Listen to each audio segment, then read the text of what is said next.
হরে কৃষ্ণ ভক্তবৃন্দ, মোহিনী মাধব চ্যানেলে আপনাদেরকে স্বাগত। আশা করি আপনারা সবাই ভালো আছেন এবং মহামন্ত্র জপের মাধ্যমে নিজেদেরকে আধ্যাত্মিক জীবনের পথে ধীরে ধীরে এগিয়ে নিয়ে চলছেন। আমাদের মানব জীবনের উদ্দেশ্য হল ভগবত ধামে ফিরে যাওয়া, আর সেই ভগবত ধামে ফিরতে হলে আমাদের অবশ্য কর্তব্য কর্ম হল অবশ্যই করে শাস্ত্র অধ্যয়ন করতে হবে এবং বেশি বেশি করে মহামন্ত্রের জপ করতে হবে। যারা অধ্যয়ন করতে পারছেন না সময়ের অভাবে, তারা কানে শ্রবণ করুন। অন্তত শ্রবণ করার ফলেও কিছুটা হলেও পুণ্য অর্জন করবেন এবং ধীরে ধীরে ভগবত ধামে ফিরে যেতে পারবেন। এবং রাস্তায়, খেতে, শুতে, বসতে সব সময় মহামন্ত্র জপ করুন। হরে কৃষ্ণ কৃষ্ণ কৃষ্ণ হরে হরে, হরে রাম রাম রাম হরে হরে। তাহলে চলুন আজকের ভিডিওটি শুরু করা যাক। শ্রীমদ্ ভগবদ্ গীতা 2য় অধ্যায় সাংখ্যযোগ। ওম নমো ভগবতে বাসুদেবায়।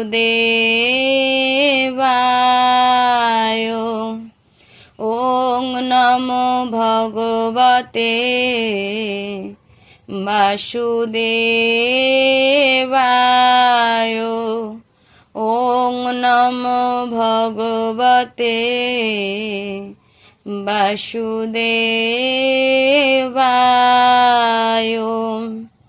শ্লোক নম্বর 36। অবাচ্য বাদংশ্চ বহুন বদিষ্যন্তি তব অহিতাঃ নিন্দন্তঃ তব সামর্থ্যং তত দুঃখতরং নু কিম। অবাচ্য অর্থাৎ অকথ্য, বাদান বাক্য, চ এবং বহুন বহু, বদিষ্যন্তি বলবে, তব তোমার, অহিতাহা শত্রুরা, নিন্দন্ত নিন্দা করে, তব তোমার, সামর্থ্যম সামর্থ্য, তত তার চেয়ে, দুঃখতরম অধিক দুঃখদায়ক, নু অবশ্য, কিম আর কি আছে, অর্থাৎ তোমার শত্রুরা তোমার সামর্থ্যের নিন্দা করে বহু অকথ্য কথা বলবে, তার চেয়ে অধিকতর দুঃখদায়ক তোমার পক্ষে আর কি হতে পারে। পরমেশ্বর ভগবান শ্রীকৃষ্ণ প্রথমে অর্জুনের অনাবশ্যক করুণা দেখে আশ্চর্যান্বিত হয়েছিলেন এবং বলেছিলেন, এই ধরনের মনোভাব কেবল অনার্যদেরই শোভা পায়। এখন তিনি বিভিন্নভাবে যুক্তি দিয়ে অর্জুনের তথাকথিত করুণার বিরোধিতা করেছেন। শ্লোক নম্বর 37। হতবা প্রাপ্স্যসি স্বর্গং জিত্বা বা ভক্ষসে মহিম তস্মাৎ উত্তিষ্ঠ কৌন্তেয় যুদ্ধায় কৃত নিশ্চয়ঃ। হত মানে নিহত হলে, বা অথবা প্রাপ্স্যসি লাভ করবে, স্বর্গম স্বর্গ, জিত্বা বিজয় লাভ করলে, বা অথবা ভক্ষসে ভোগ করবে, মহিম পৃথিবী, তস্মাৎ অতএব উত্তিষ্ঠ উত্থিত হও, কৌন্তেয় হে কুন্তিপুত্র, যুদ্ধায় যুদ্ধের জন্য, কৃত দৃঢ় সংকল্প নিশ্চয় নিশ্চিত হয়ে। অর্থাৎ হে কুন্তিপুত্র, এই যুদ্ধে নিহত হলে তুমি স্বর্গ লাভ করবে, আর জয়ী হলে পৃথিবী ভোগ করবে। অতএব যুদ্ধের জন্য দৃঢ় সংকল্প হয়ে উত্থিত হও। যুদ্ধে এমনকি অর্জুনের জয় সুনিশ্চিত না থাকলেও তাকে যুদ্ধ করতেই হতো, কারণ একজন ক্ষত্রিয়ের ধর্মই হলো যুদ্ধ করা। সে সামনে যেই আসুক না কেন, তাকে দুর্বল হলে হয় না, তাকে ক্ষাত্র ধর্ম পালন করতে হয়। এই ক্ষাত্র ধর্ম পালনের মাধ্যমেই একজন যোদ্ধা ক্ষত্রিয় হয়ে ওঠে বা একজন ক্ষত্রিয় যোদ্ধা হয়ে ওঠে। তাই যিনি ক্ষত্রিয়, তাকে তার প্রজা রক্ষণার্থে হোক বা রাজ্য রক্ষণার্থে বা রাজ্য লাভের আশায় অবশ্যই তাকে যুদ্ধ করতে হয়। এই যুদ্ধক্ষেত্রে নিহত হলেও তিনি স্বর্গলোকে উন্নীত হতেন। শ্লোক নম্বর 38।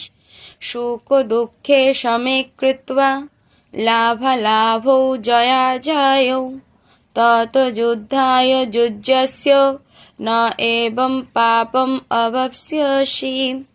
সুখ দুঃখে সমানভাবে কৃত্বা করে, লাভালাভৌ লাভ ও ক্ষতিকে, জয়াজয়ৌ জয় ও পরাজয়কে, তত তারপর যুদ্ধায় যুদ্ধার্থে, যুজ্যস্য যুদ্ধ করো, না এবং এভাবে, পাপম পাপ, অবাপ্স্যসি লাভ হবে। অর্থাৎ সুখ দুঃখ, লাভ ক্ষতি ও জয় পরাজয়কে সমান জ্ঞান করে তুমি যুদ্ধের নিমিত্তই যুদ্ধ করো, তাহলে তোমাকে পাপের ভাগী হতে হবে না। ভগবান এখন স্পষ্টভাবে অর্জুনকে বলছেন যে যুদ্ধের নিমিত্তই কেবল যুদ্ধ করতে, কেননা তিনি এই যুদ্ধ চেয়েছিলেন। কৃষ্ণ ভাবনাময় কার্যকলাপের ক্ষেত্রে সুখ বা দুঃখ, লাভ বা ক্ষতি, জয় বা পরাজয়ের বিবেচনা করা হয় না। সবকিছু ভগবান শ্রীকৃষ্ণের জন্যই সম্পাদন করা উচিত। এটি হচ্ছে অপ্রাকৃত চেতনা। সুতরাং তার ফলে কর্মের কোনো প্রতিক্রিয়া থাকে না, সত্ত্বগুণেই হোক অথবা রজগুণে। যে নিজের ইন্দ্রিয়ের তৃপ্তি সাধন করার জন্য কর্ম করে, তাকে প্রতিক্রিয়া স্বরূপ ভালো বা মন্দ ফল ভোগ করতে হয়।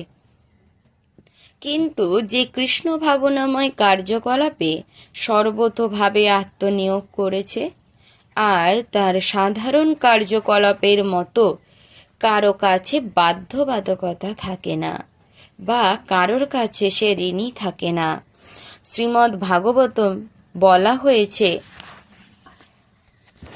দেবর্ষি ভূতা অতৃপ্ত নৃণাং পিতৃণাং ন কিঙ্কর নায় মৃণী চ রাজন সর্বাত্মনা ইয়ঃ শরণং শরণ্যং গত মুকুন্দং পরিহৃত্য কর্তম।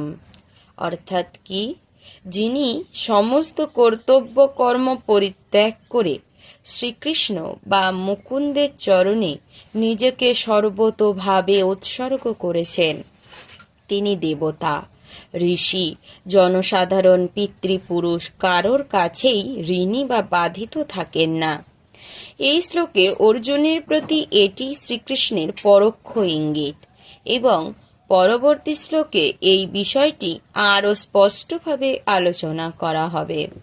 ওম সর্বে ভবন্তু সুখিনো সর্বে সন্তু নিরাময়া সর্বে ভদ্রাণি পশ্যন্তু কশ্চিৎ দুঃখমাপ্নুয়াত।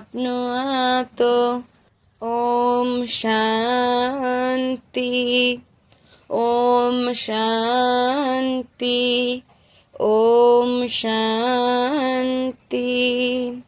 হরে কৃষ্ণ কৃষ্ণ কৃষ্ণ হরে হরে, হরে রাম রাম রাম হরে হরে। হরে কৃষ্ণ ভক্তবৃন্দ, ভিডিওটি যদি ভালো লেগে থাকে একটি লাইক করে দেবেন এবং কমেন্ট করে আপনাদের কেমন লাগছে তা আপনাদের মতামত জানাবেন। কেমন লাগছে ভিডিও? ধন্যবাদ। হরে কৃষ্ণ।